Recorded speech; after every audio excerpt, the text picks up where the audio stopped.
tell us who you are and what brings you here today? So my name's Ibra, I'm from the Birmingham Race Impact Group. We're an anti-racist charity based in Birmingham. We hold institutions to account, so one of the things that we do is organise and attend events like these, showing solidarity with our other comrades that are also involved. We stand against racism of any and all forms of discrimination. Our hope is to be an anti-racist city by 2035. So that's the work we do behind the scenes. But an event like tonight, we wanted to make sure that we show Reform UK, that Birmingham, the people of Birmingham, we won't just accept their rhetoric, their hate and their division, and we wanted to kind of come together, not only oppose them, but also celebrate. I'm here today alongside many others because Nigel Farage has brought his Big Splash conference to Birmingham today. We think this is a direct provocation. He's come to Birmingham, which is a city with a proud multicultural history, a proud history of anti-racism, because he thinks that he can see the roots of division and racism in this community. Actually, I think we've proven that Birmingham will reject him time and time again, and I hope that he doesn't come back because, you know, we've had a big protest here today. We've delayed his conference by 45 minutes.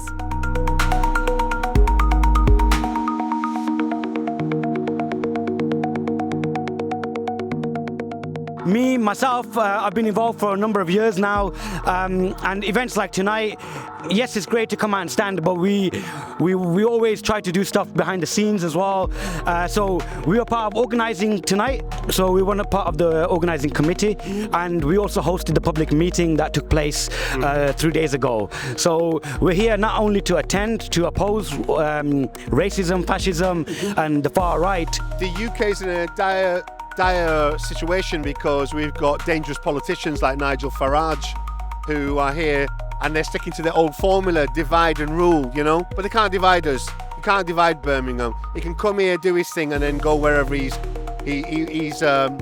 does his thing, but not in Birmingham, not anymore. We're here to stand up to racist rhetoric.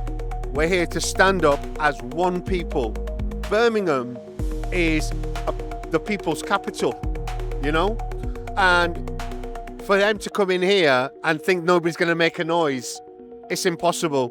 We are going to make a noise, and I'm pretty sure they heard us wherever they're doing whatever they're doing, and I know what they're doing. Well, this is something that we've seen before. One of the tactics that the ruling elite use all the time is scapegoating. So we've seen it when the French Huguenots came to this country, we've seen it when the Jewish people came to this country, we've seen it with the Windrush scandal. Every single time there is an economic crisis, instead of trying to look at the root causes, which is a system where the wealth of this country is concentrated in the hands of a very, very small ruling elite, they try to scapegoat refugees, asylum seekers, and ultimately what that leads to is people that are black or Asian, because, you know, we look different, we sound different, we have different names, and we have different faiths. So they're using that as a wedge to divide the working class, so that instead of looking to the real causes for the economic mess that we're in at the moment and the decline in living standards, they're trying to scapegoat asylum seekers, refugees, Muslims, and we have a duty to stand up and say, no, that is not the real cause. The real cause is the political choices that have been made by successive governments that have clobbered the working class and people that are just trying to live their daily existence.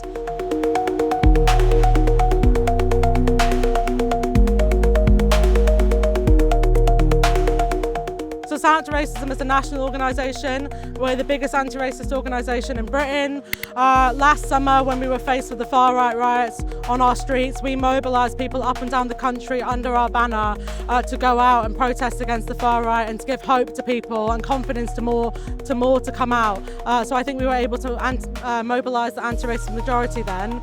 We do a lot of work to combat Islamophobia, anti-Semitism. We fight for refugees' rights and migrants' rights, and we're fighting against the far right, and the main thing we're doing now is fighting Reform UK. We're bringing the fight to them like we have today. We're campaigning against them in every local election, and we're trying to create a feeling up and down the country that they can be stopped. They don't speak the truth.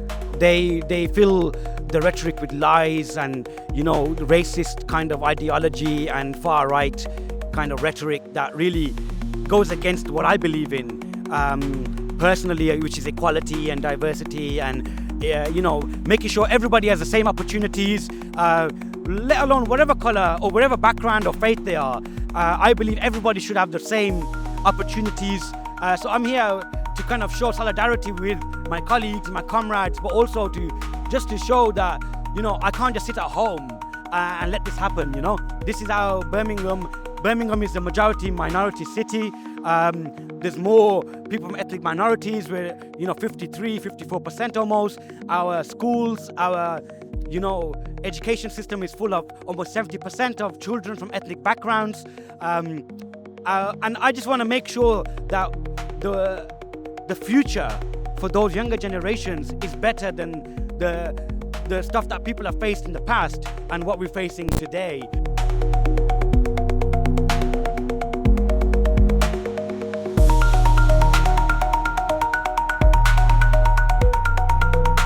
Fight it.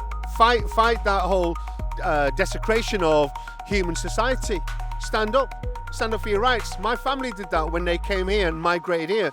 My mum came from Kenya, my father came from India.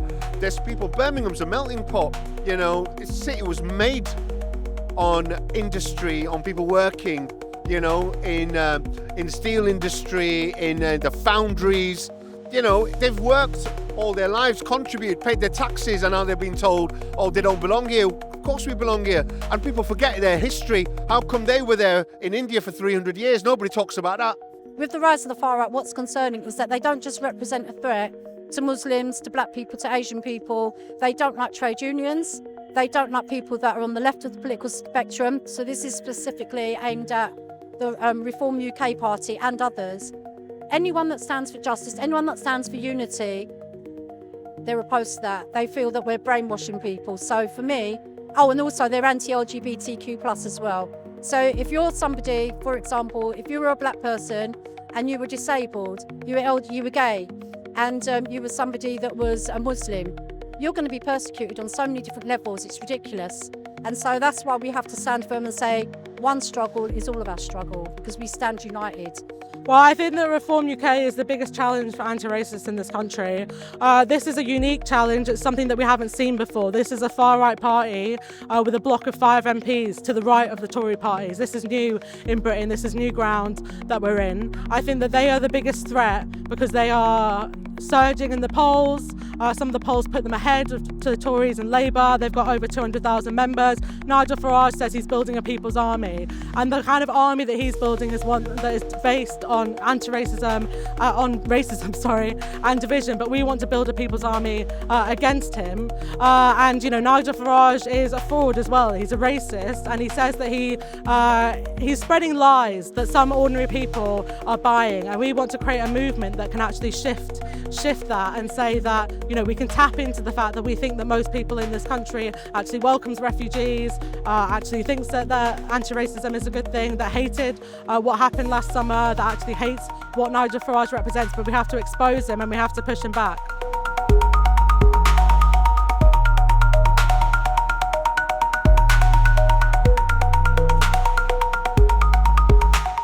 Look, anything that Nigel Farage does won't help the UK.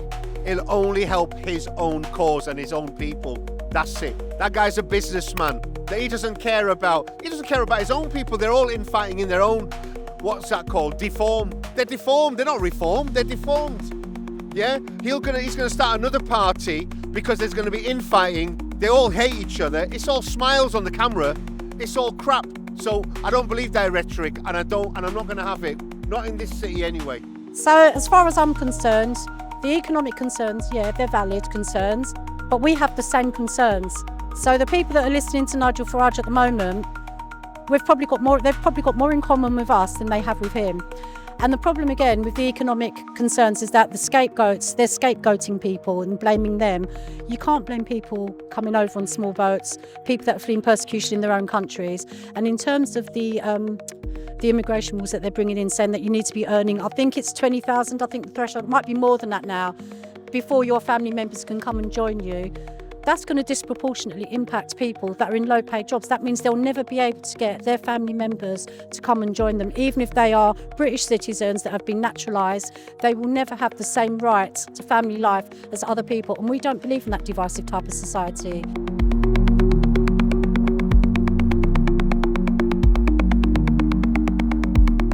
Well, I think we have been successful, but we need to be bigger and we need to be more organised and we need to have deeper roots in every area. We have been campaigning against reform in a lot of the by-elections and it's worked.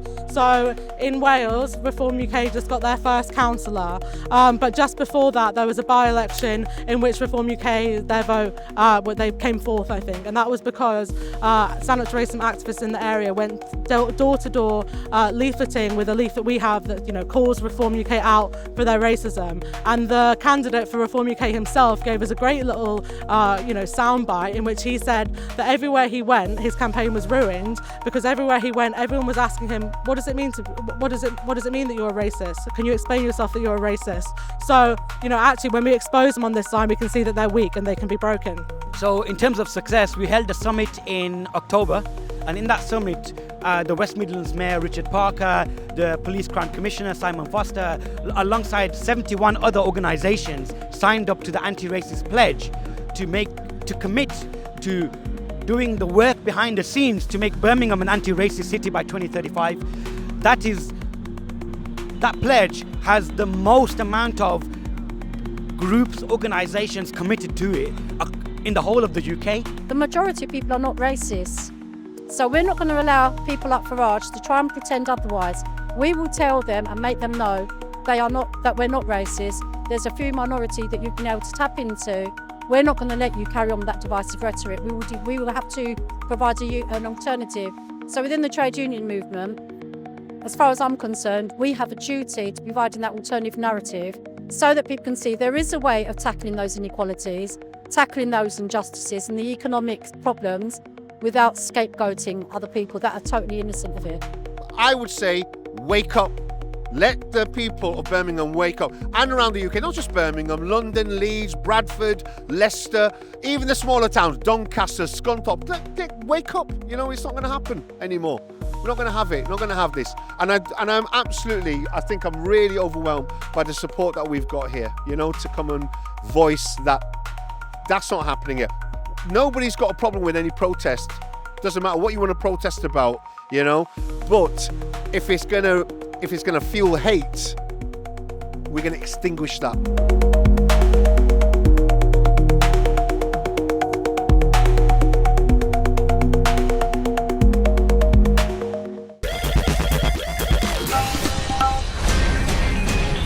DESIblitz.com